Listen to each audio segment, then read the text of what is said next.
This is the new VW ID.4, and here's everything you need to know from the Vox network.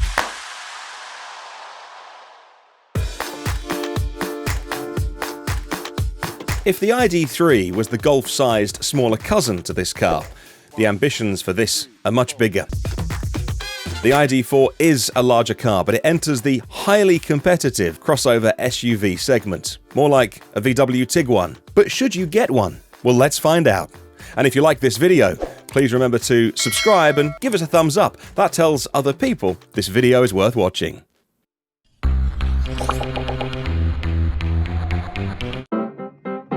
So the electric competition for a car like this is the slightly larger Tesla Model Y, the Hyundai Kona and the Kia e-Niro. But, if anything, this car is aimed at taking sales away from the combustion equivalents, the likes of the Toyota RAV4s, even VW's own Tiguan. And if this car looks familiar, well, it is from the outside, and it's pretty similar underneath as well, because it's almost the same as their cousin car, the Skoda Enyaq, based on exactly the same platform. VW are building out their all-electric range on the MEB platform, and whilst the ID.3 was first, the ID.4 will be a truly global car being sold in Europe, China and North America. So what will it cost you? Well, in the US, if you include the destination and delivery fees, $41,190.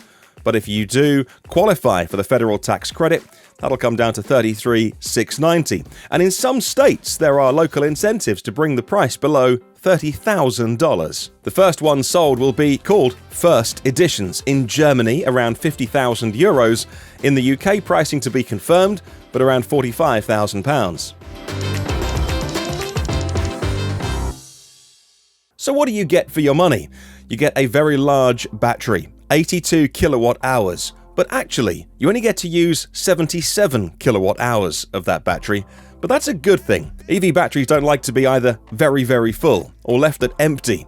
And rather than have you manage that, VW take a little bit of the battery away to make sure that they can look after battery safety and longevity without you having to worry about it. So whilst your display may say 100%, it's not really 100%. That means you haven't got to worry about managing that battery. There are smaller battery sizes coming, which of course will be cheaper and go less far. But how about this first edition? Well, the range is very good.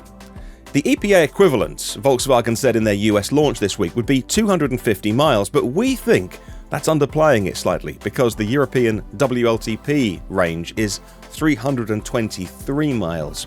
And whilst the European range is always a little bit longer than the way the US measures it, it's never that large, so expect perhaps that figure to be 270 or 280 official miles in the US. So this car is great for road tripping, and at the end of that 323 miles, you can charge at a very healthy speed of 125 kilowatts. That'll go 0 to 80% of the battery in around 30 minutes. These first models are rear-wheel drive, single motor, and delivering 201 horsepower. They top out at 100 miles an hour and do 0 to 60 in 8.5 seconds.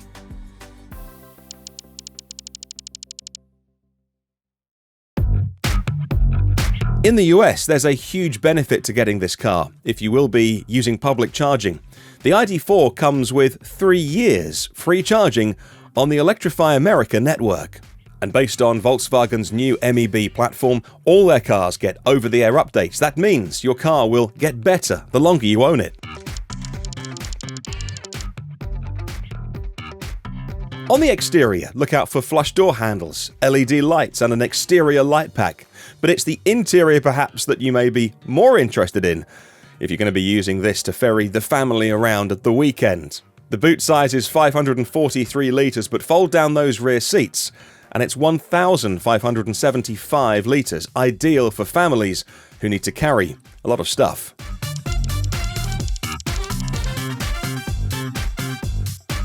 Initially, the car will be made in Germany and China, exported to the US. But in 2022, VW America will open their new Chattanooga EV plant, and the cars will be made in North America as well.